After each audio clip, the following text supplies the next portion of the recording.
tiga film yang sudah kita tonton malam hari ini. Jadi kita sudah menonton film Rondo, Apalagan, dan Ruang Sesak. Gimana teman-teman? Setelah menonton, ada yang dirasakankah dari teman-teman? Oke, acara selanjutnya teman-teman kita akan memasuki ruang diskusi yang akan dipimpin oleh moderator. Maka dari itu malam hari ini acara saya alihkan kepada moderator, kepada Bapak Dedi Kristanto SSNMA. Waktu dan tempat kami persilahkan. Yang lain lesen, saya lesen juga. Oke, sepakat. Oke, kuat. Film tidak hanya merekam, ia mengejawantakan realitas yang lebih reflektif. Sebab kehidupan yang dialami syarat akan hal-hal yang terabaikan. Seperti tadi kita melihat ada tumbuhan, ada tanah, ada air, langit, bunyi. Kalau dalam konteks program kawan-kawan di sini ada Riam misalnya, di mana Riam ternyata punya banyak cerita dalam latar belakang mereka. Film mampu memantik kesadaran hidup yang nyata melalui rekaman. Nah, jadi film tidak hanya sebatas hiburan. Kalau kami di Institut Seni dan Kebudayaan di Tenggarong ini, khususnya di film, kami punya keyakinan bahwa film tidak hanya berbicara tentang hiburan atau hanya ingin menyenangkan batin. Kadang-kala kita pergi ke bioskop kan membawa membawa harapan untuk kita bahagia atau mengalami suatu pengalaman yang unik.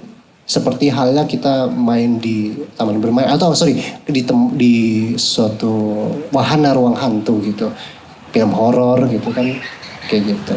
Nah, tapi film juga ternyata memiliki potensi yang lebih daripada itu. Dia memberikan kita ruang untuk merefleksikan hal-hal yang ada di sekitar kita. Jadi tidak hanya tentang horor, kadang pun horor ternyata itu juga punya efikasi dalam pengetahuan ekologi misalnya gitu. Seperti Hantu Banyu misalnya, atau Hantu Belau gitu. Ada larangan-larangan yang sifatnya sangat moral. Kita nggak boleh keluar ketika malam hari, ketika saya kecil dulu. Atau tidak boleh bermain di air ketika sudah maghrib gitu. Ternyata itu ada hal-hal moral yang bisa kita gali. Nah, terutama di sini tadi kita melihat film yang begitu pasti ya. Tadi ada film Apalagan, ada film untuk dokumenter ya. Satu lagi apa tadi? Rondong gitu. Kemudian ada satu fiksi dan Ruang Sesak. Nah, gimana pendapatnya untuk Bapak sekalian? Karena Bapak hidup di lingkungan ini. Hidup di lingkungan yang mana gimana? Rondong ini udah kemana ya kira-kira? Apakah masih ada di Tenggarong atau di sini segala macamnya? Atau sebenarnya apa kebiasaan filmmaker kita misalnya seperti itu dalam melihat kepekaan? Apakah memang seorang filmmaker itu tidak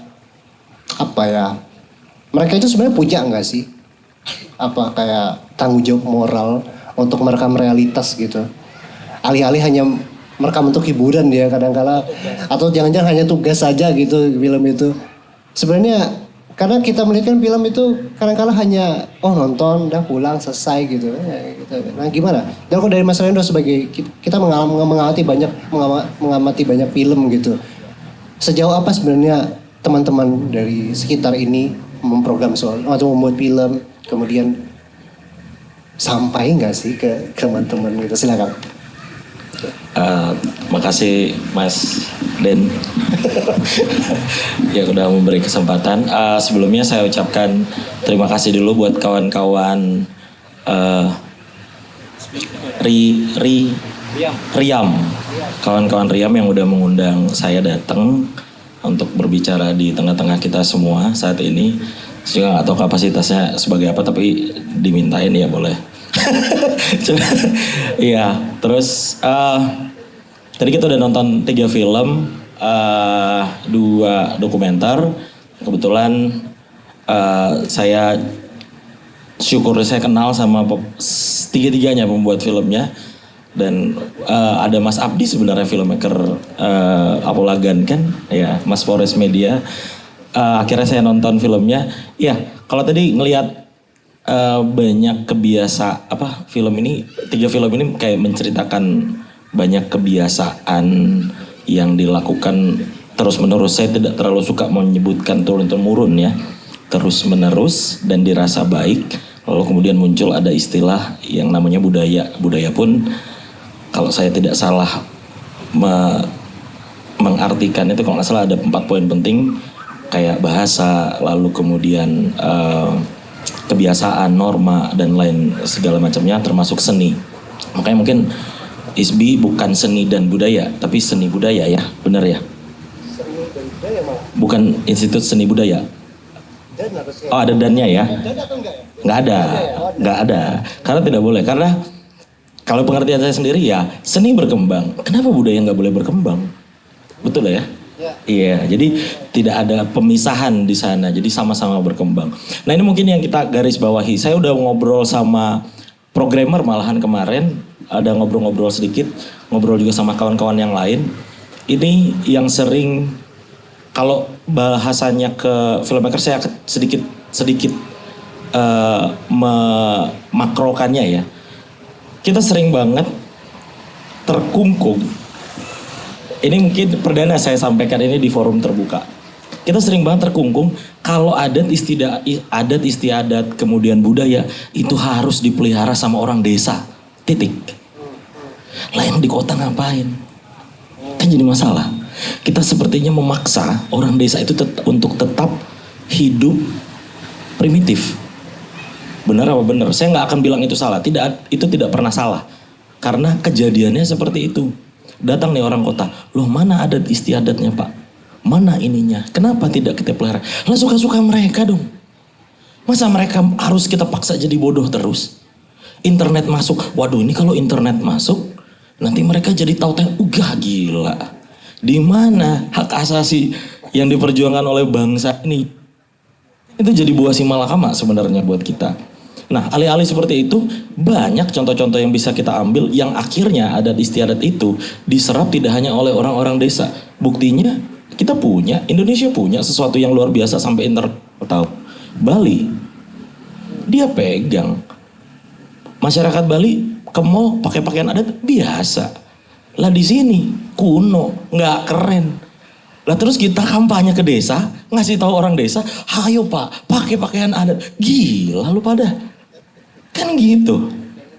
Simple banget. Iya, jadi kita kadang memaksa, kita apa bedanya kita sama kolonialisme? Ya kan? Kita menjajah bangsa kita sendiri. Ya mungkin saya terlalu luas membahasnya, tapi pokok ini dulu nih yang mau, visi ini dulu yang mau saya kampanyekan ke kawan-kawan yang lain. Jadi ayo mulai. Nggak usah jauh-jauh, kebiasaan sehari-hari, bahasa. Kenapa di sekali-sekali Etam mulai acara 3 nih bahasa Kutai full. Terus Etam ngobrol tentang ini gimana ya, tutur sastra Kutai. Wah. Gitu. Kita apa ya, hipokrit kalau menurut saya, munafik. Jadi saya senang sebenarnya ada film-film seperti ini kembali mengingatkan kita. Tapi saya juga mewanti-wanti bahaya kampanye-kampanye yang seperti ini. Kadang kita melupakan poin-poin dasar yang seperti itu. Saya senang tadi ada perkataan di Rondong.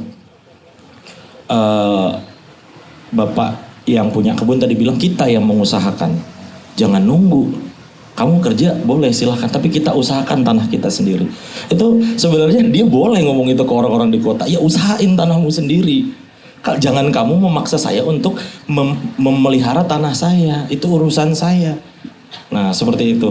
Terus kemudian di film Apolagan saya juga senang tadi ada statement dari perwakilan adat atau perwakilan desa yang menyebutkan ya memang dilarang untuk berburu, lalu kemudian mungkin ada jenis tanaman tertentu yang mungkin tidak boleh lagi untuk diambil, tapi dibatasin untuk mereka karena memang kalau kebutuhan hanya untuk orang desa ya segitu aja, karena nilai buat orang desa hanya untuk adat semata, lalu kemudian ada jual beli dan lain, nah itu kan udah over expose jadinya, jadi terlalu banyak yang diambil, jadi berlebihan. Nah itu yang sebenarnya berbahaya. Makanya saya senang banget kalau melihat film-film yang ada berbau adat istiadat, ada kebudayaannya, ada nilai-nilainya. Cuman mungkin teman-teman mungkin nanti yang ingin membuat film lalu kemudian ingin membawa balutan ada istiadat kemudian kebudayaannya, terus kampanyein kalau adat istiadat dan kebudayaan itu tidak hanya berhenti di masyarakat desa. Dan ini kekhawatiran, jujur saya pendatang Mas Den, saya khawatir banget sama tempat kelahiran saya, walaupun saya pendatang ya, orang tua saya pendatang. Saya khawatir banget sama tempat kelahiran saya ini karena pelan-pelan kita sudah mulai terkikis adat istiadat dan nilai-nilai kebudayaannya. Nah, kita sudah sering tergerus, kita tidak bangga, sehingga kemarin muncul ada istilah kita harus upayakan lebih banyak lagi desa yang memiliki masyarakat hukum adat. Nah, sedangkan kalau saya tarik jauh ke kampung orang tua saya, tidak ada desa dengan masyarakat hukum adat. Muncul pertanyaan kenapa? Karena semua lapisan masyarakat menjunjung tinggi hukum adat. Nggak perlu. Kan nggak jadi masalah. Tidak ada dikotomi pemisah. Iya, tidak perlu ada desa dengan gitu. masyarakat hukum adat, tidak perlu. Karena semua lapisan masyarakat bikin acara mau di kota, mau di desa, semua pakai hukum adat. Beres. Nah, ini yang harus kita tanamkan. Walaupun mungkin daerah ini banyak pendatang, tapi kita hormatin kan adat istiadat yang berlaku, budaya yang ada di sini seperti apa. Saya malah berkeinginan, ya saya senang lihat teman-teman mulai pakai pakaian adat, tapi mungkin nanti kita bisa lebarkan lagi kayak pakaian adat sini gitu kan. Udah sehari-hari aja kuliah misalnya. Loh, di Jogja kan banyak anak kuliah pakai jari, ya kan? Ya, jadi benar, ya kayak benar. bangga dong. Setiap Kamis mereka menggunakan itu. Jadi ada hari tertentu mungkin sedikit kampanyenya nggak perlu tuh kita gembor-gemborkan, kita kampanye keluar dari kita sendiri aja. Mulai bangga berpakaiannya, bertutur bahasa lokal yang ada di sini. Itu menurut saya jadi nilai yang jauh lebih mungkin jauh lebih menyenangkan. Dan ketika kita datang ke lokasi-lokasi tadi, ada Kedang Ipil, kemudian ada daerah Kecamatan Tabang, Makamulu, Makamulu, terus kemudian tadi yang saya nggak tahu yang di Rondong itu di daerah mana, mereka akan lebih senang, oh ternyata mereka masih memelihara ini. Dan sedikit kalau soal Rondong, mungkin belum banyak yang tahu kenapa Stadion Rondong Demang, karena itu dulu Rondong. Iya. Nah, itu juga harus kita pelihara. Jadi ada nilainya. Jadi ya di daerah sana itu dulu Rondong. Jadi itu dulu daerah kebun sebenarnya. Kemudian jadi daerah pemukiman tapi tetap dikenang sebagai daerah Rondong Demang. Bahkan ada beberapa jalan-jalan di sini yang masih aslinya seperti itu. Seperti Danau Aji, itu dulu memang daerah rawa yang dulu tempat danau-danauannya sultan-sultan di sini. Iya, seperti itu. Jadi ada banyak hal sebenarnya untuk membangkitkan rasa mencintai kebudayaan melalui nilai-nilai yang ya udah deket banget sih sama kita. Itu paling yang mungkin pesan sedikit buat kawan-kawan. Kalau tadi kaitannya kampanye yang dilakukan melalui film, lalu kemudian cerita-cerita yang disampaikan oleh film. Saya sepakat sama Bang Den tadi yang menyebutkan kalau film itu sangat relate sama kita dan kadang kita lupa. Karena asik kita nonton film, menyenangkan, tapi itu sebenarnya ada kampanye yang secara nggak langsung otak sadar kita otak yang kita tidak sadar ikut melakukannya. Jadi mungkin nanti teman-teman bisa lebih jauh lagi. Saya senang banget banyak film-film yang seperti ini. Kalau kemarin beberapa waktu lalu, tahun lalu mungkin kita bahas banyak film yang keluar judulnya lokal tapi tidak memanfaatkan kearifan lokal, terutama tutur, lalu kemudian kebiasaannya. Ini sudah mulai muncul. Ya semoga kedepannya lebih banyak. Mungkin itu dari saya. Maaf terlalu panjang. Saya kembalikan ke moderator. Terima kasih. Terima kasih. Jadi tadi ada satu istilah atau kata yang cukup kritis, yakni ada budaya berkembang. Karena kalau kita bermain di arena kebudayaan itu kadang-kala kita terpecah menjadi dua. Ada yang konservatif, ada juga yang progresif gitu. Belakangan kita punya undang-undang kebudayaan namanya Pemajuan Kebudayaan gitu dari 17 yang itu sifatnya sebenarnya ini bukan ngomongin atau memberi sentimen positif kepada pemerintah di saat seperti ini. Saya bukan representasi untuk melakukan itu. Tapi setidaknya ada satu undang-undang pemajuan kebudayaan yang mana itu menjadi PR kami juga yang di institusi seni budaya ini untuk lebih memahami bahwa budaya ketika kita rekam, kita di media film itu sebenarnya juga bukan hanya merekam, tapi untuk apa itu direkam, sejauh apa itu bisa mempengaruhi tatanan dalam ekosistem negara kita gitu, atau tidak, kalau lebih dekat lagi ekosistem di ruang kita hidup gitu. Jadi dia tidak bersifat lagi yang konservatif atau namanya hanya menghafal gitu, dia nggak gitu. Tapi kita bawa kemana? Memang kadangkala ketika kita sudah masuk ke ruang-ruang yang konservatif itu, oh, untuk apa kebudayaan ini? Jangan dipakai dong. Ini doa-doa yang sensitif misalnya, ini adalah ritual yang sensitif gitu. Sebenarnya yang difokuskan itu bukan sensitif, mereka punya itu. Kerja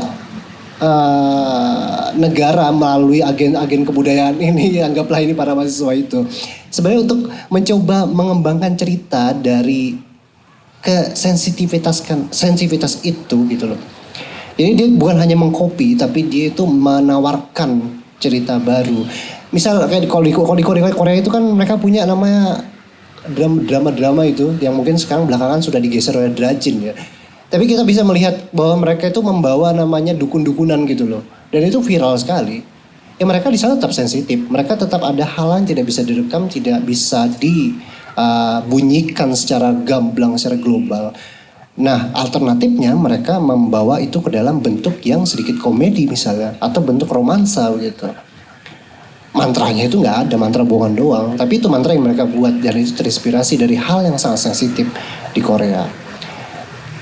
Itu dilakukan mereka sekitar tahun 2000-an kalau nggak salah. Itu emang didesain oleh negara untuk memajukan kebudayaan mereka. Dan Indonesia sebenarnya punya, cuman memang pada ya kita di ruang yang sangat akar rumput ini kita tidak tahu di atas seperti apa. Jadi memang kadang kala emang ada sentimen seperti itu, Bang Rendo. Ngomongin soal budaya itu pasti hal-hal yang kebudayaan ini harus kita jaga gitu segala macam ya. Ya benar, jaga itu malah wajib, itu udah esensi dari kita sebenarnya sebagai manusia yang hidup di lingkungan itu. Tapi mau dibawa kemana misal kebudayaan itu. Kemudian, nah ini yang menarik, tadi ada soal kebijakan gitu. Saya dan Bang Cai ini itu sering juga ngobrol-ngobrol hal yang sangat global gitu, dan terutama dalam pertanian gitu kayak pertanian gitu. Karena belakangan Mas Cai, ternyata kayaknya dunia ini mengalami yang namanya krisis iklim, Mas Cai. Silakan, Mas Cai. Terima kasih Pak Denny. Panjang sekali pengantarnya, seharusnya narasumbernya Pak Denny. Oke, terima kasih. Assalamualaikum warahmatullahi wabarakatuh. Sebenarnya kenapa saya tadi minta duduk di sini? Saya menjelaskan bahwa kita setara karena memang saya menempatkan diri sebagai penonton. Ya, kesempatan saya jadi pembicara ini sebuah kecelakaan sebenarnya. Gini ceritanya, jadi saya perkenalkan, saya Cai Siswandi, saya petani sebenarnya, tinggal di Kota Bangun. Tapi keseharian saya bekerja sebagai statistisi ahli di Badan Pusat Statistik BPS Kabupaten Kutai Kartanegara. Sembari itu saya juga berkegiatan di Jaring Penulis Kaltim dan juga di Komite Sastra Dewan Kesenian Kalimantan Timur. Tapi karena cuma jabatan untuk mengisi struktur aja gitu, karena kurang orang nama saya ditaruh di situ. Jadi sebenarnya kegiatan sehari-hari saya bersentuhannya dengan sastra dan literasi sebenarnya. Dan ini seperti deja vu ya terkait film. Kebetulan Fayet ada acara waktu itu di Samarinda, pemutaran Pertempuran Surabaya. Denny juga jadi moderatornya, saya jadi pembicaranya, jadi deja vu ini kok ada lagi. Saya sempat mengalami ya beberapa kali nonton film ya. Sebenarnya istilah screening ini terlalu teknis untuk penggiat film. Kalau memang sasaran kegiatan ini adalah masyarakat umum, kenapa namanya nggak dibikin simpel aja, nonton bareng atau diskusi dan sebagainya. Screening ya menampilkan film di layar itu mungkin terlalu teknis ya buat penggiat film. Jadi kalau memang sasarannya nanti lebih luas masyarakat umum ya dibikin istilah yang mudah ditangkap oleh masyarakat umum. Nah, saya sempat mengalami menonton film itu secara clandestine ya, secara sembunyi-sembunyi. Waktu itu Art of Killing, misalnya film jagalnya Joshua Oppenheimer tentang pembantaian yang dituduh sebagai PKI di Medan. Kemudian sempat juga nonton film terkait pembunuhannya Munir dan juga shadow play terkait pembongkaran makam ex PKI seperti itu. Nah, Itu dilakukan sembunyi-sembunyi jam 12 malam di salah satu paroki atau gereja Katolik di Samarinda. Waktu itu ada ancaman bahwa penontonan film itu akan dibubarkan oleh pemuda Pancasila waktu itu karena ada season atau ada skin Yapto di dalam ketua PP pusat yang di dalam film itu, dan itu mendapat reaksi dari banyak organisasi masyarakat itu di banyak tempat ya. Jadi ada kekhawatiran kita nonton film saja dengan ketakutan gitu, dan itu kemudian terjadi lagi di belakangan ini. Kita lihat ada film Pesta Babi itu dibubarkan oleh militer ya. Film-film ya dokumenter yang kuat memang kadang dia harus secara gamblang menampilkan siapa saja subjek yang berlawanan dalam filmnya begitu ya. Nah, terkait dengan film-film kebudayaan tadi misalnya kita nonton Rondong, kemudian Apolagaan dan juga film fiksi Ruang Sesak tidak terlalu gamblang sebenarnya.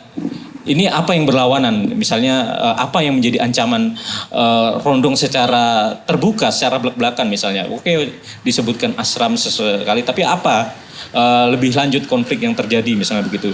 Juga terkait Apolagaan ya. Apolagaan sepertinya baik-baik saja Hudok itu. Kita nggak lihat apa nih ancamannya, apakah regenerasinya, apakah komodifikasi dia menjadi objek pariwisata. Kita lihat misalnya Hudok tampil di Samarinda tanpa misalnya berhubungan dengan Menugal gitu lah. Apakah ada keterputusan antara tradisi, kepercayaan dan pariwisata terkait Hudok itu?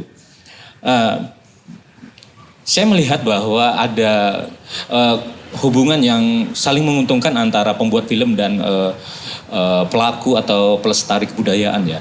Jadi pelestari kebudayaan atau budaya dan tradisi itu selalu menjadi isu atau menjadi inspirasi yang menarik ya bagi pembuat film untuk membuat suatu karya ya. Di sisi lain bahwa pelaku budaya, penggiat atau pelestari kebudayaan itu punya keperluan untuk dia tampil, menyatakan bahwa dia masih ada, ya, seperti itu. Atau saya mempunyai satu nilai yang arif yang bisa bermanfaat bagi kehidupan saat ini, atau bahkan menyatakan bahwa saat ini kami sedang terancam begitu ya. Jadi dia perlu media untuk menyampaikan itu kepada banyak orang ya. Jadi film menjadi sarana distribusi pesan begitu.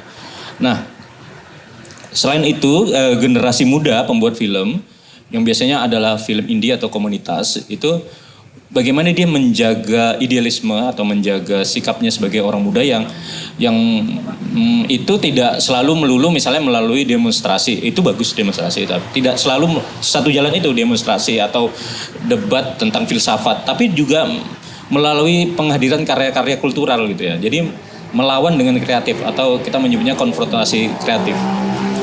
Nah, konfrontasi kreatif itu akan sampai jika pesannya kuat gitu ya. Misalnya terkait Rondong tadi, saya agak terganggu ketika pengantarnya bahasa Inggris. Sebenarnya segmen yang ingin dituju dari penonton film Rondong ini siapa? Apakah masyarakat internasional? Kalau memang konsisten masyarakat internasional, misalnya begitu, bahasa Inggris, kemudian captionnya bahasa Indonesia gitu. Tapi ketika bahasa Kutai, di captionnya tetap bahasa Indonesia. Orang Inggris atau orang luar itu tetap nggak ngerti nih film ini begitu kan, dialog dalam film itu. Kemudian ada yang mengganggu juga misalnya dia menyatakan Rondong itu sebagai garden, tetapi di captionnya itu disebut taman gitu. Padahal Rondong itu kan sebenarnya kebun yang dia berbeda dengan Huma. Dia kebun yang ada tanaman kerasnya, ada tanaman pokok, tanaman berkayunya ya, entah itu durian, entah itu karet, entah itu rambutan, buah-buahan seperti itu. Sementara Huma misalnya padi atau ketan gitu ya, tanaman pangan ya. Dan jejak-jejak kulturalnya itu masih ada. Ya tadi disebut ada Rondong Demang yang memang punya Demang Kedaton yang dulunya itu kemudian hilang. Kemudian kalau di Kutai Timur di atas Kaubun itu ada desa atau kampung namanya Perondongan yang memang bekas kebun-kebun yang di dalam hutan yang punyain tegakan atau pohon-pohon berkayu. Nah, kemudian apa sebenarnya kenapa itu harus dipertahankan gitu?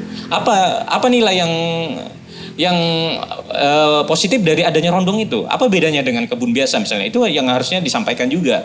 Misalnya itu adalah sebenarnya cara konservasi orang-orang Kutai terhadap tanaman-tanaman lokal atau plasman nutfah ya. Dulu ada tanaman-tanaman seperti kesturi misalnya seperti itu yang langka, atau Kita nggak tahu misalnya ada buah bolo atau apa buah-buahan lokal yang kita semakin langka, semakin ditemukan ya. Itu sebenarnya sebagai bentuk konservasi orang Kutai terhadap plasma nutfah ya, kekayaan flora yang dimiliki oleh Kutai, orang-orang Kutai ya. Jadi nilai-nilai itu yang sepertinya tidak muncul dalam film ini ya, karena sebenarnya kenapa dia harus dipertahankan rondong itu kan kita nggak tahu nih, orang-orang AUKG ini kalah dengan sawit seperti itu. Kemudian tadi juga terkait apolagaan, alhamdulillah saya kebetulan sudah keliling Kalimantan Timur ya, saya berkawan dengan Pak, misalnya dulu Belawing Belare yang ada di film itu sempat muncul, sekilas dia lagi ngunyah itu. Anaknya Liah itu temannya Jun itu ada. Kemudian saya juga menyaksikan misalnya dulu ada komunitas tarian atau grup tarian Bahau Apolagaan di Samarinda namanya, dibangun anaknya Pak Belawing Belare itu. Kemudian Hudok kalau di film itu sepertinya baik-baik saja, kita nggak lihat apa ancamannya, apa yang terjadi dengan Hudok itu. Dan kita andai itu mau lebih komprehensif, misalnya melihat Hudok di Samarinda, ada di kantor gubernur, kemudian Hudok Kawi dan lain sebagainya yang sebenarnya dia terputus dengan tanah asalnya. Apakah sisi-sisi itu saya nggak tahu apakah perlu ditampilkan atau tidak, atau bagaimana kita bisa mempertahankan Hudok, kita nggak tahu apa ancamannya. Apakah ada keterputusan regenerasi?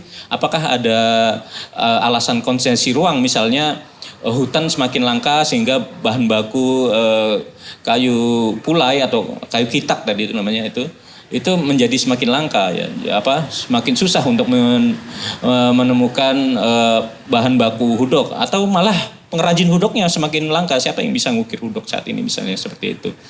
Kemudian terkait ruang sesak, walaupun itu fiksi, sebenarnya itu adalah kenyataan di mana-mana masyarakat adat. Kalau tadi Bang Redo tidak setuju ada pembatasan masyarakat adat, saya setuju bahwa justru ada pembatasan, ada batas yang jelas mana ruang masyarakat adat ya, hutan adat dan lain sebagainya. Memang ancaman terhadap hutan-hutan adat, hutan-hutan kolektif atau hutan komunal yang dimiliki masyarakat itu semakin terancam. Maka dia perlu dasar hukum yang jelas sehingga pengerusakan terhadap hutan adat itu menjadi sebuah kejahatan begitu. Nah, di film Ruang Sesak itu sebenarnya banyak sekali pesan yang kuat ya. Kita lihat bahwa ada masalah regenerasi belian misalnya gitu kan, ketika belian seniornya wafat, kemudian ada Cius si anak itu yang sepertinya ada bakat memang atau membaca mantra belian. Kemudian ada masalah gender di situ. Jadi ketika nilai masyarakat adat itu terancam, sesungguhnya perempuan yang menjadi pihak paling terancam. Sebagai dia sebagai kepala keluarga pengganti yang wafat, kemudian dia sebagai penjaga tradisi, dan sekaligus dia adalah penjaga domestik atau urusan rumah tangga di dalam rumahnya sendiri. Dan di situ menarik, ada ditampilkan tadi si Indainya ikut ngentul benda istilahnya. Jadi ngentul benda itu sebenarnya bukan lagu pengantar tidur, tadi kayaknya lagunya lagu pengantar tidur, bue dalam ayunan gitu kepada pohon enau itu ya, pada pohon benda itu ya. Sebenarnya mestinya, bukan mestinya ya, setahu saya gitu ya, ngentul benda itu menggunakan lagu-lagu gembira, lagu-lagu ceria gitu ya, untuk merayu pohon enau atau pohon benda itu agar mengeluarkan airnya dengan lancar atau dengan deras begitu ya.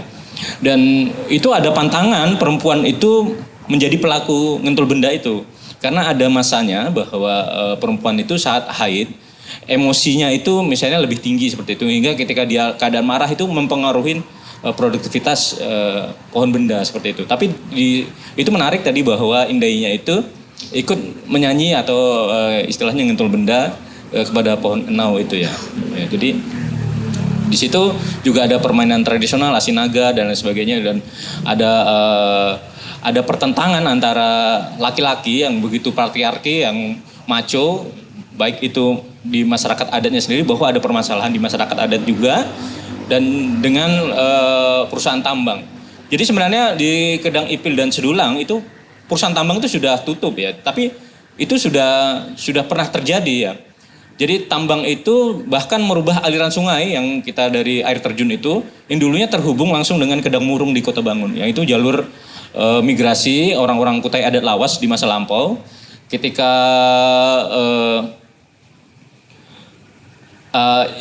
ada masuknya Islam di Morakaman di sekitar 1635 itu perang terjadi di Morakaman. Kemudian sebagian masyarakat Kutai adat Lawas di Kota Bangun merasa khawatir, mereka masuk atau melarikan diri melalui Kedang Murung, Danau Murung itu, kemudian masuk hingga ke Gedang Ipil. Nah, sungai itu sebenarnya sudah terputus karena aktivitas tambang. Nah, sebenarnya ancaman terjadi pada saat ini, kalau mau itu sebenarnya jadi dokumenter itu menjadi lebih kuat ya. Memang benar-benar misalnya Gedang Ipil itu mengalami, kemarin makanya sudah ditetapkan menjadi hutan masyarakat adat itu, ada ancaman kelapa sawit yang dari perusahaan Jonggon itu. Inisialnya Niagamas kalau tidak salah gitu ya, masuk. Tapi itu cuma inisial, jadi fiktif gitu ya. Yeah. Diduga perusahaan itu memang berusaha mengambil konsensi di Gedang Ipil. Jadi walaupun itu fiksi, sebenarnya cerita-cerita itu mempunyai pesan yang berkaitan dengan dunia nyata gitu ya. Ya mungkin itu dulu, kalau kita ada yang mau diperdalam atau dilanjutkan dengan diskusi silahkan. Oke, ya terima kasih Bang Cai. Tadi dari Bang Cai sudah mengulas, bahkan dia mengulas sangat detail apa yang ingin disampaikan film fiksi tadi, karena itu kelihatan banget ya kontrasnya antara film dokumenter dan juga film fiksi gitu. Ada dua film dokumenter dan film fiksi, mereka sama-sama ngomongin hal yang terjadi di realita kita, tapi perbedaannya ada dalam pengemasannya tentunya. Pengemasannya misal kalau dokumenter tadi melalui narasi-narasi yang utuh.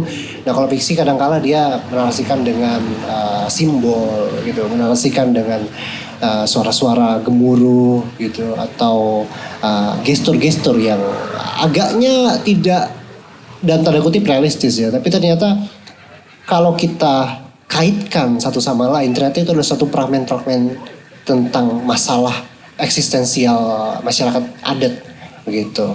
Sebut saja misalnya Gedang Ipil, tapi sebenarnya itu juga terjadi di banyak tempat di Kalimantan Timur misalnya seperti itu. Kawan-kawan, tentu ini adalah diskusi terbuka. Teman-teman mungkin ada yang ingin merespon gitu, atau ada pertanyaan terkait isu yang diangkat. Ya, tes. Assalamualaikum warahmatullahi wabarakatuh. Saya Denny dari PMI Kutai Kartanegara.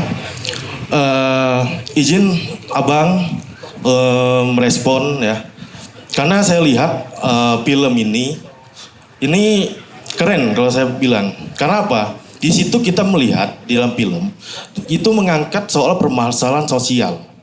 Ya sama seperti halnya yang film yang viral tadi tentang pesta babi. Kami juga sempat mengadakan nobar pesta babi di kampus TIE dan sempat diawasi oleh alat peraga negara lah, mengawasi kemarin.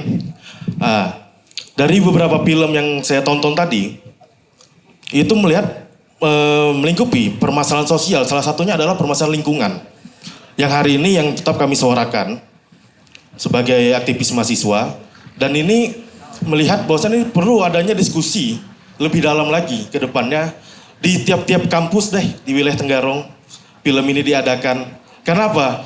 Ini sangat menyangkut tentang permasalahan lingkungan, permasalahan hak ruang hidup. Itu yang kita lihat pada hari ini. Terus tadi saya lihat di film terakhir tentang perempuan, dia membela tentang hak hutannya, hak tanahnya. Ya itu kita lihat. Berapa kali kami diskusi sama Jatam ataupun kawan-kawan Walhi Samarinda melihat permasalahan di Gedang Ipil sampai pada hari ini itu belum pernah selesai soal masalah lahan. Kita bisa cek data tulisan di Jatam ditulis oleh Ongki Alexander, salah satu teman saya. Kami sempat meriset soal permasalahan lingkungan di Gedang Ipil kemarin yang dibawakan oleh sahabat Ongki. Sahabat Ongki ini anaknya Pak Sartin, sekretaris lembaga adat Gedang Ipil. Nah di situ kita melihat bekas-bekas area pertambangan yang menutup wilayah-wilayah sungai yang akhirnya jadi keruh. Itu menjadi dampak yang sangat krusial bagi masyarakat adat di Gedang Ipil. Salah satunya apa? Banyak keluhan, salah satunya pohon, ada beberapa pohon yang langka Ki. Kemarin pohon apa Ki?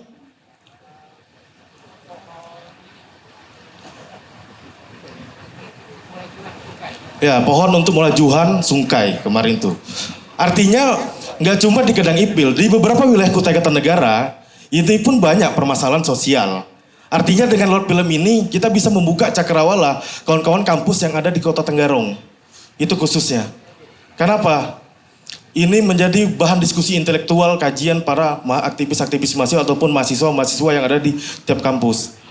Dan juga saya respect dengan film yang dibuat oleh kawan-kawan dari ISBI ya. Saya respect karena jarang kita ketemu di wilayah Kukar ya sendirinya. Jarang ketemu ada pembuatan film yang memiliki unsur-unsur kritis terhadap permasalahan lingkungan. Itu. Mungkin itu sih respon dari saya. Dan saya ingin menanya. Yang ingin saya tanyakan, apakah ke depan generasi kita di Kutai Kartanegara dalam pembuatan film itu tetap terus menjaga nilai-nilai kebudayaan dan nilai-nilai kritisnya agar tidak ada yang namanya lagi kita hari ini diintimidasi, dikriminalisasi lah atau apa. Karena yang kita rasakan kita takutnya ketika membuat film yang kritis-kritis seperti karya Dandi Laksono seperti Watchdog, seperti Sexy Killer, Dirty Pot, dan Pesta Babi. Ya kayak kemarin lah kita rasakan Pesta Babi ada pembubaran di Kota Tenggarong di kampus TI kemarin sempat diawasi oleh alat peraga negara. Mungkin itu sih yang ingin saya tanyakan supaya kawan-kawan mahasiswa di Kutai Kartanegara tidak takut untuk berkarya membuat film-film tentang budaya dan kritis di masyarakat sosial. Mungkin itu aja dari saya akhiri. Wallahul muwaffiq ila aqwamit thoriq. Wassalamualaikum warahmatullahi wabarakatuh. Selamat malam semuanya, terima kasih atas harapannya. Dari 3 tayangan tadi kita tarik temanya adalah adat dan tradisi gitu. Nah, dan juga narsum tadi kembali mengulang-ulang adat dan tradisi. Saya ingin menanyakan bagaimana menjaga adat dan tradisi tanpa terjebak dengan eksotisme, xenofobik atau bahkan fasisme gitu. Itu aja sih, Mas. Cukup jelas kan?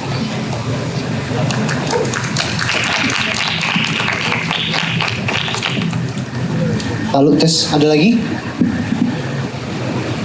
3 aja mungkin ya maksimal ya. Itu. Oh, ada. Terakhir, ayolah abangku.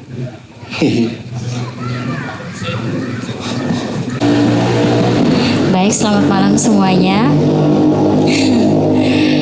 Alangkah baiknya saya perkenalkan diri dulu ya. Saya Lia dari Samarinda. Saya tadi datang sama suami saya.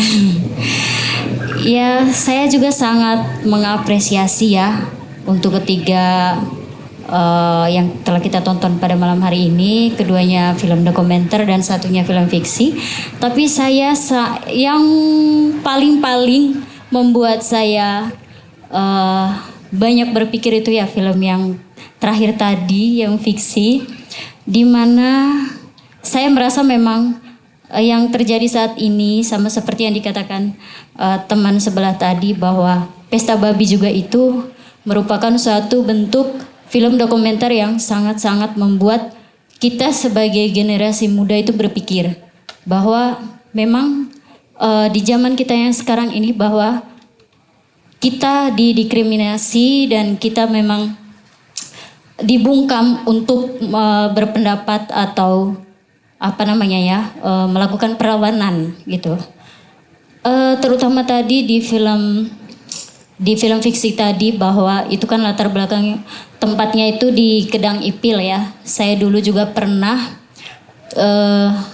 bertugas live in di sana beberapa kali, dan saya juga mengalami hidup bersama masyarakat di sana, di mana tadi ibu yang berperan di film tadi adalah mama angkat saya sendiri, dan di situ di mana saya sangat-sangat mengalami kehidupan mereka yang hari-hari, bahwa mereka itu berkebun, nugal, terus melakukan upacara-upacara adat dan lain sebagainya.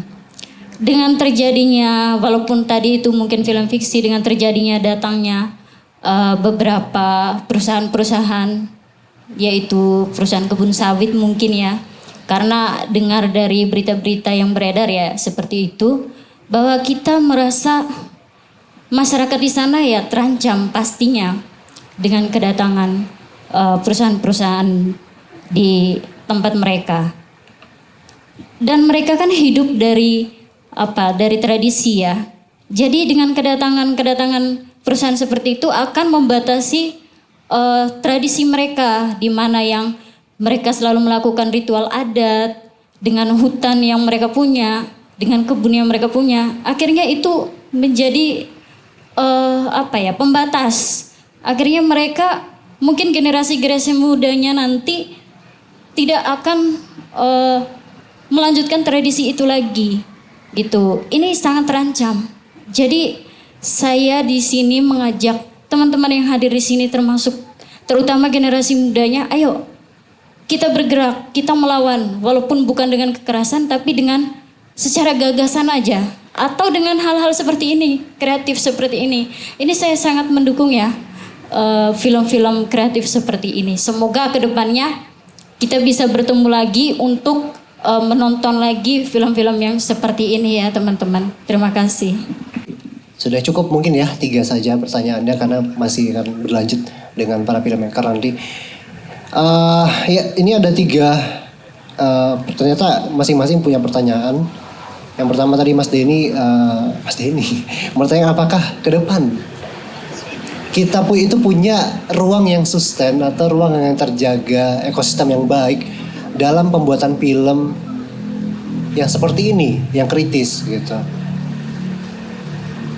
Yang sehingga itu bisa menjadi untuk menjaga kebudayaan dan tapi tetap kritis juga gitu loh. Nah yang kedua itu ada Mas Robi atau saya bacakan Lia dulu karena Lia dengan Mas Denny tadi cukup relevan pertanyaannya. Nah ketika dilihat itu dia lebih menekankan bagaimana misalnya kita bolehkah kita itu membuat suatu karya-karya yang bersifatnya berlawan atau subversif terhadap keadilan ya. Jadi kalau ngomongin keadilan maka pasti ada orang yang dirugikan dan juga ada orang yang diuntungkan misalnya seperti itu. Dan itu seperti apa? Bagaimana caranya kita membuatnya gitu? Supaya kita bebas juga akhirnya ya, jadi akhirnya kemudian sama, jadi supaya karya yang dibuat itu bisa tetap dapat dinikmati oleh banyak orang, tapi ternyata di dalamnya itu memuat banyak hal-hal yang kritis gitu. Misalnya kerja-kerja kreatif seperti film ini. Nah kalau Mas Robi, ini pertanyaannya lebih keren karena saya sedikit relevan. Ini sebenarnya renungan pribadi saja gitu. Dia pertanyaan adalah bagaimana kita menjaga kebudayaan melalui kerja-kerja kreatif ini misalnya atau film dalam konteks ini, tapi tidak terjebak pada eksotisme dan romantisme atau fasisme lebih ekstrimnya lagi, lebih radikalnya lagi gitu. Karena, ini saya ngomong di sini kayaknya agak takut juga. Ada satu nomenklatur unik di dalam penyelenggaraan negara ini namanya ekonomi kreatif. Dalam ekonomi kreatif, orientasinya adalah ekonomi dulu, kreatifnya belakangan. Sedangkan pekerjaan kreatif itu prosesnya sangat panjang sekali dan itu akan memuat banyak hal, terutamanya dalam refleksi atau kontemplasi kebudayaan kayak gitu. Ya tapi orientasinya berbeda gitu. Jadi bukan kebudayaan lagi tapi untuk ekonomi gitu. Nah, gimana tanggapan di sini ada Mas Rendo, ada Mas Cai gitu dari sudut pandang masing-masing kiranya dari ketiga pertanyaan tadi. Silakan siapa dulu? Boleh Mas Rendo silakan. Sambil banyak banget ternyata. Tapi kalau Tapi saya sebelum memulai mau meluruskan. Tadi Mas Cai bilang saya sebenarnya sepakat Mas Cai sama pengotong otak. Cuman maksud saya kadang orang terlalu bias memaksakan itu untuk udah desa aja gitu. Selalu desa dan desa. Iya desa aja lah. Itu bagiannya desa lah yang begitu. Padahal secara nggak langsung kita tuh sebenarnya semua terbeban masyarakat yang ada di wilayah atau regional itu gitu. Betul, mungkin itu. Ini tadi tentang kedepannya generasi kita dalam pembuatan film tetap menjaga nilai budaya, ini dari Denia. Mas Deni tadi dari PMII, sorry. Kampusnya di? Oh, sekarang di Untak. Saya terima kasih kalau ada orang-orang seperti Mas Deni. Jujur Mas, buat film itu susah banget. Payah banget. Biayanya gede banget. Dan bersyukur ada kawan-kawan, saya bersyukur banget ada ISBI di dekat rumah saya ini. Akhirnya saya bisa menikmati hasil karya-karya kawan-kawan yang berkuliah di sini. Dan harapan saya kalau ada orang-orang seperti Mas Denny, harusnya kedepannya kita bisa kolaborasi kawan-kawan yang film mungkin dengan kawan-kawan Untak, ya kan? Jadi mungkin baik dari konsultasi atau mungkin ikut tergabung dalam produksiannya. Karena jujur Mas Denny, kawan-kawan di sini mungkin saya yakin jumlah orangnya sedikit terbatas. Tapi kalau ide mungkin bisa jauh lebih banyak kalau ada bentuk kerjasama khusus mungkin ya, atau mungkin nanti ada kawan-kawan dari komunitas kampus tertentu yang mau belajar bareng di luar konteks perkuliahan tentunya, atau bahkan beberapa produksi yang di dalam perkuliahan juga bisa. Dan itu saya senang banget kalau ada ide yang seperti itu. Jadi sebenarnya bisa banget, cuman ya itu tadi balik lagi harus banyak bentuk kolaborasi dari kawan-kawan di luar filmmaker itu sendiri, atau mungkin memperluas bentukan jejaringnya gitu. Terus kalau dari Mas Robi menjaga kecintaan mungkin ya, kecintaan terhadap budaya atau adat istiadat. Saya sedang bahas yang ini karena iya, saya jujur gak tahu kenapa, mungkin ini baru-baru, tapi bukan baru banget sih, mungkin 5 sampai 10 tahun belakangan saya sudah mulai menaikkan ranking adat istiadat untuk di kehidupan pribadi. Iya, bukan dalam artian jadi memegang teguh ya, karena mungkin ada beberapa yang contoh kalau di punya saya sendiri yang agak sedikit dalam tanda kutip harus agak sedikit bergeser, bukan berarti hilang, tapi mungkin nilainya yang dulu lebih kepada pemujaan terhadap dewa tertentu, akhirnya saya memelihara budaya seperti itu. Nah, tapi bukan berarti pergeseran itu menghapuskan sama sekali. Ini kalau menurut saya ya, menghapuskan sama sekali. Tapi paling tidak kita tahu nilainya seperti apa, asal usulnya apa. Nah, permasalahan yang saya sering lihat adalah kita sibuk mengkampanyekan itu, tapi kita tidak melakukannya dari diri sendiri dulu. Saya sering banget, mungkin saat ini hanya saya menggunakan celana pendek, itu pasti sudah dibilang tidak sopan. Dari mana tidak sopannya? Sementara saya hidup di tempat yang gerah banget, yang mungkin orang asli sini, bahkan kalau kita lihat tadi di video awal lagi, ya lepas aja gitu loh. Nah, ini contoh kecil ya. Saya juga tidak memaksakan semua untuk ya udah nggak usah pakai, enggak. Tapi ada beberapa yang saya yakin yang dilakukan oleh pendahulu mungkin jauh lebih relevan terhadap situasi yang ada di sini. Seperti dulu tahun 2017 ada peneliti pertanian di Kedang Ipil, dia punya ide untuk membuat padi gunung di Kedang Ipil itu menjadi sawah yang punya irigasi. Nah, di situ saya mungkin hanya mengide aja. Saya katakan mungkin leluhur dari masyarakat di Kedang Ipil itu jauh lebih lama meneliti tanah yang ada di sana. Jadi lebih tahu apa yang dibutuhkan. Makanya mereka akhirnya sawahnya, mohon maaf kalau salah omong Bang Cai, itu berpindah tempat seperti itu. Ya mungkin karena tidak mungkin waktu itu untuk membuat proses bentukan sawah yang beririgasi, mungkin seperti itu. Nah, jadi banyak hal-hal yang mungkin dilakukan oleh leluhur yang sebenarnya kalau diteliti mungkin jauh lebih karena mereka menelitinya mungkin tidak sekeren sekarang yang banyak alat apa segala macam, tapi jauh lebih relevan gitu loh untuk di keadaan sekitar mereka pada saat itu. Dan mungkin ya sekarang ya tidak jauh berbeda sih seharusnya. Cuman kita saja mungkin yang merubahnya dengan bentuk-bentuk pembangunan yang ada. Nah itu jadi kalau balik lagi tadi yang masalah adat istiadat atau budaya untuk tetap memeliharanya ya mungkin kalau dari saya pribadi menjawabnya ya kita mulainya dari diri sendiri dulu. Kita coba cari nilai-nilai yang banyak sih kalau dari adat istiadat saya yakin cukup banyak ya yang dekat sekali sama kita. Lalu kemudian kalau saya boleh bagi trik dulu mungkin saya menganggap adat istiadat kalau di ranking itu nomor 10. Tapi sekarang saya udah bisa jadi kayak ranking 3 untuk di kehidupan pribadi saya.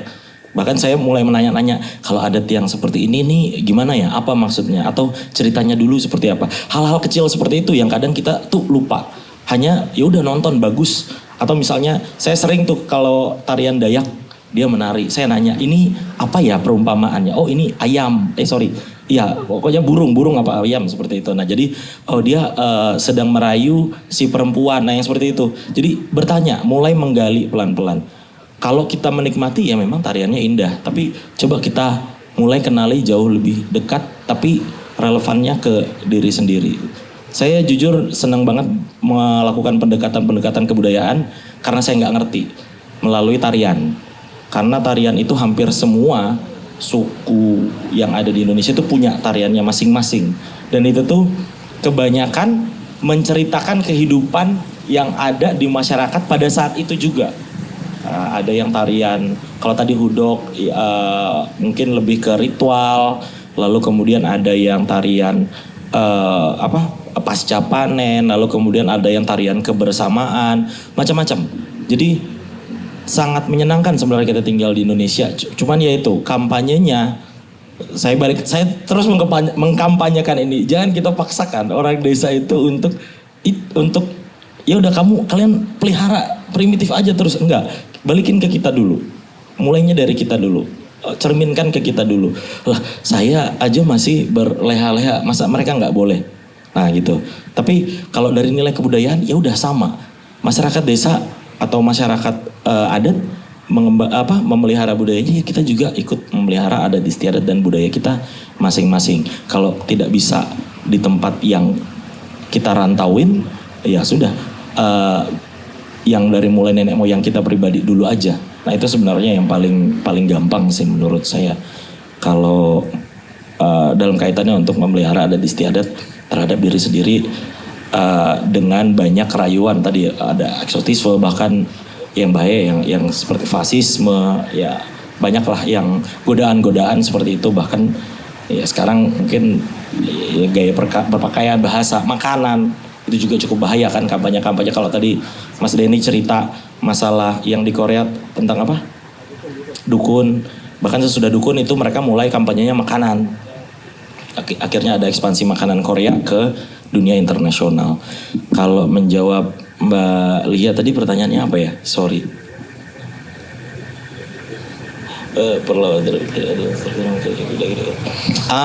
Ini bentuk perlawanan.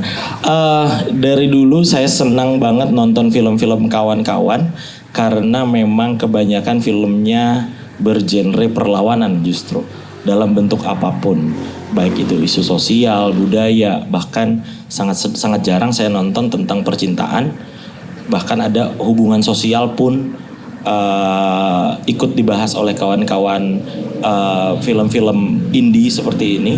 Jadi sangat banyak ruang-ruangnya sebenarnya, tapi saya terima kasih ada kawan-kawan yang sudah hadir yang mungkin baru datang juga.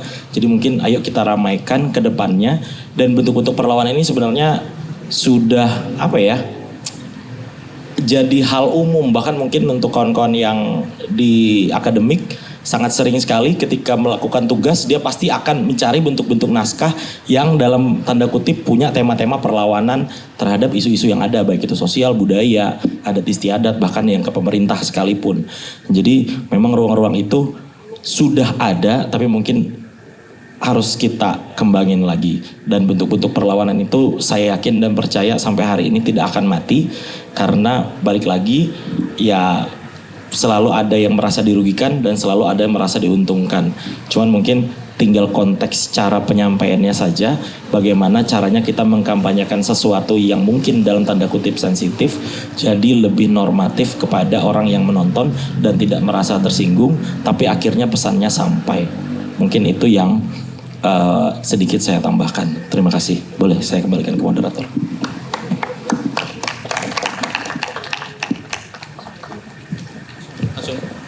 Iya, terima kasih Pak Denny. Tadi itu anaknya Pak Sartim, maksudnya Polikarpus Sartim ya? Oh iya, salam ke Bapak. Saya kebetulan kenal. Kemudian saya kenal Pak Murad, saya kenal Pak Lamri, kenal Kuspa, itu seangkatan saya mungkin ya, Kadis Kuspa. Saya juga kenal mungkin yang membantu riset di film ini Endri dan Bu Kifti begitu. Tadi kalau ditanya apakah ini akan terus berlangsung ya diskusi-diskusi seperti ini. Ini menjadi masalah karya-karya lokal ya, baik itu karya sastra lokal maupun film lokal. Ketika dia habis screening, film itu kemudian hilang, tidak dibicarakan lagi. Nah, apa yang harus dilakukan komunitas-komunitas film adalah membangun banyak sekali ruang-ruang pantul. Istilah saya itu ruang-ruang pantul. Bahwa kenapa film-film di Jawa, komunitas di Jawa itu bisa maju? Karena dia dibicarakan berkali-kali ya. Suatu karya lahir, mungkin dia dibicarakan di komunitas satu, kemudian dibicarakan di komunitas yang lain, kemudian dibicarakan di perguruan tinggi satu, di perguruan tinggi yang lain, dia ditulis di koran, kemudian dia ditulis di jurnal dan lain sebagainya. Nah, karena di sini sudah ada ISBI dengan jurusan film misalnya seperti itu dan pertelevisian ya, ISBI juga harus dituntut untuk membangun satu iklim film ya. Jadi iklim film itu iklim makronya gitu ya. Jadi tidak hanya pembuat film tapi juga membangun iklim itu, maksudnya ada mengedukasi penonton atau penikmat film, kemudian semakin menumbuhkan ruang-ruang screening atau ruang menonton bareng, misalnya ada Rogos, kemudian ada kafe-kafe lain yang mungkin punya layar dan lain sebagainya bisa untuk nonton ya. Jadi itu bisa berlangsung ketika dibangun ruang pantul suatu karya itu dibicarakan berkali-kali begitu ya. Kemudian apakah misalnya untuk kepentingan itu perlu diadakan misalnya festival film ya. Saya membayangkan festival film itu seperti pesta panen gitu ya. Kita hanya bisa panen kalau kita ada menanam atau menghasilkan karya. Nah, ketika karya dihasilkan perlu media untuk mendistribusikan ini kepada penonton. Nah, festival itu menjadi sarana sekaligus membangun jejaring, sekaligus bisa saling belajar misalnya bagaimana proses produksi film dilakukan, kemudian pesan-pesan apa yang ingin disampaikan dari suatu film begitu ya. Kemudian kadang kita terjebak bahwa misalnya lokalitas Kutai atau lokalitas Kaltim itu harus melulu tradisi. Padahal lokalitas itu yang dimaksud adalah perilaku manusia dalam satu batas geografis ya, misalnya Kalimantan Timur atau Kutai. Dan itu tidak selalu tradisi sebenarnya. Misalnya kita bisa aja lokalitas itu bicara misalnya bagaimana orang Kutai menanggapi misalnya mie gacoan, atau misalnya bagaimana tradisi maritimnya orang Kutai yang dulunya bekubang misalnya berperahu, pembuat perahu dan lain sebagainya, yang sekarang sudah ada jalan darat yang menghubungkan banyak tempat. Misalnya seperti isu-isu itu ya.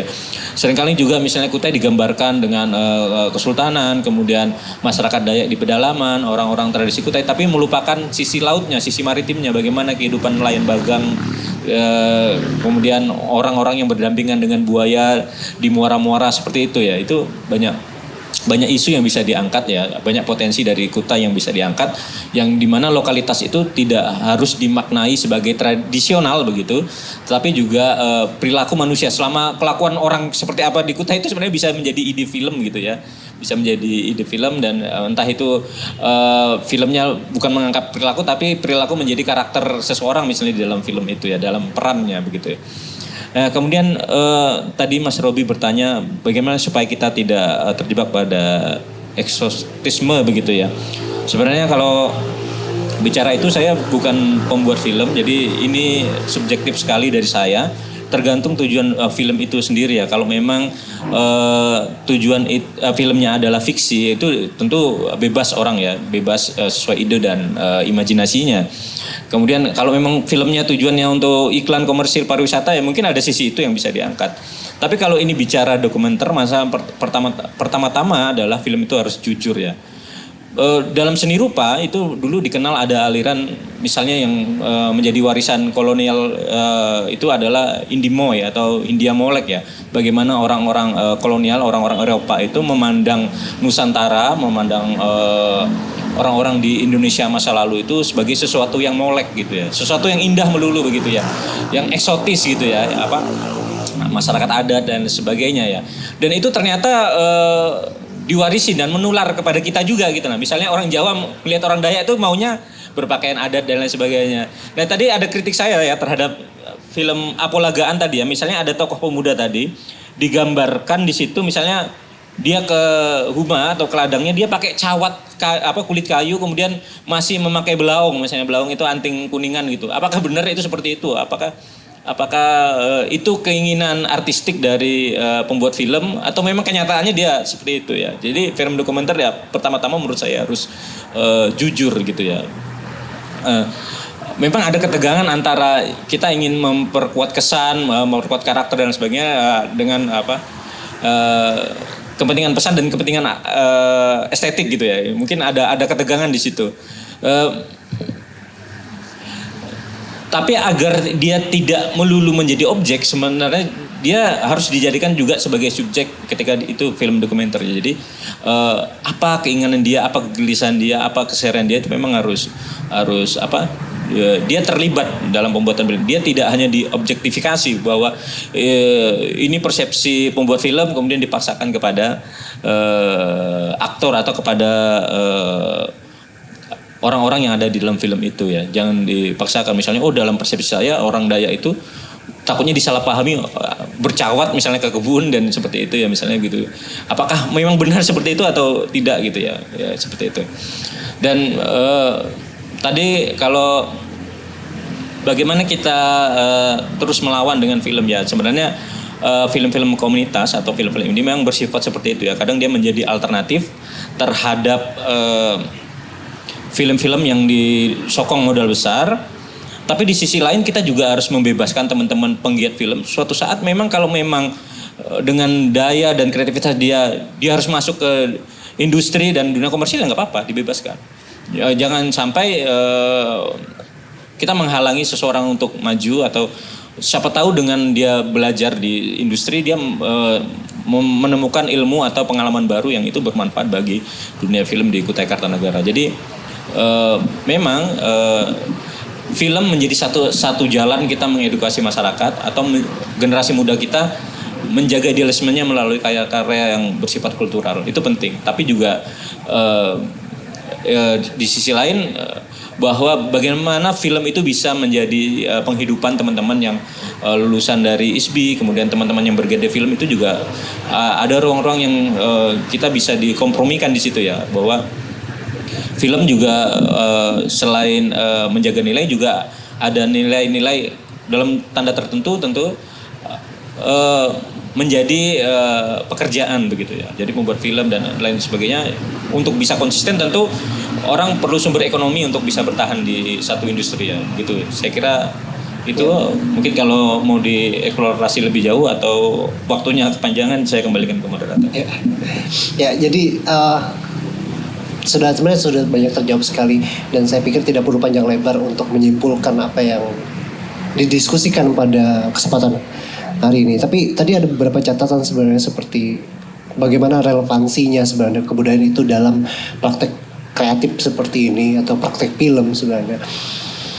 Ada satu kisah binatang sebenarnya yang sampai sekarang itu masih ada dan relevan di Indonesia. Dan itu sudah ribuan tahun, bahkan dari Hindu, dari peradaban Hindu, namanya Pavel gitu, di candi-candi atau mungkin di sini, tapi kalau di sini jadinya kayak stupa ya, tapi harusnya mungkin ada waktu itu. Itu ada salah satu praktik yang sudah bertahan ribuan tahun dan mengalami perubahan, yang mana sekarang itu menjadi kartun, sekarang menjadi biasanya kartun atau animasi, atau menjadi ikon-ikon gitu. Dulunya itu berangkat dari Pavel. Jadi kalau misalnya ke candi itu kita ngelilingi searah jarum jam gitu namanya. Itu kita ketemu cerita-cerita kancil, cerita kura-kura. Di situ semua. Gitu. Nah, kemudian tadi ada urusan ruang pantul juga. Terima kasih sekali Bang Cai sudah mengingatkan lagi marwah dari institusi pendidikan utamanya di pengetahuan tentang film ini. Yang kemudian itu akan jadi PR memang ke depannya, tapi yang mungkin akan jadi catatannya adalah bagaimana habit dari menonton film itu sendiri. Ruang itu memang kita harus coba buat memang secara organik. Karena kalau Indonesia sendiri atau Nusantara ini berangkat film itu kan kita belum ada film itu ada pertunjukan, misalnya pertunjukan panggung. Gimana kita mengelaborasikannya gitu. Ya mungkin itu saja dari saya, tidak perlu banyak hal yang perlu saya sampaikan. Saya kira teman-teman sudah mencatatnya dengan baik. Terima kasih Mas Rendo, Mas Syai sudah mau berbagi pada kami, sungguh pengetahuan yang luar biasa. Saya pikir itu, terima kasih, kita apresiasi untuk kedua narasumber kita. Kalau begitu saya tutup. Assalamualaikum warahmatullahi wabarakatuh dan saya kembalikan kepada MC.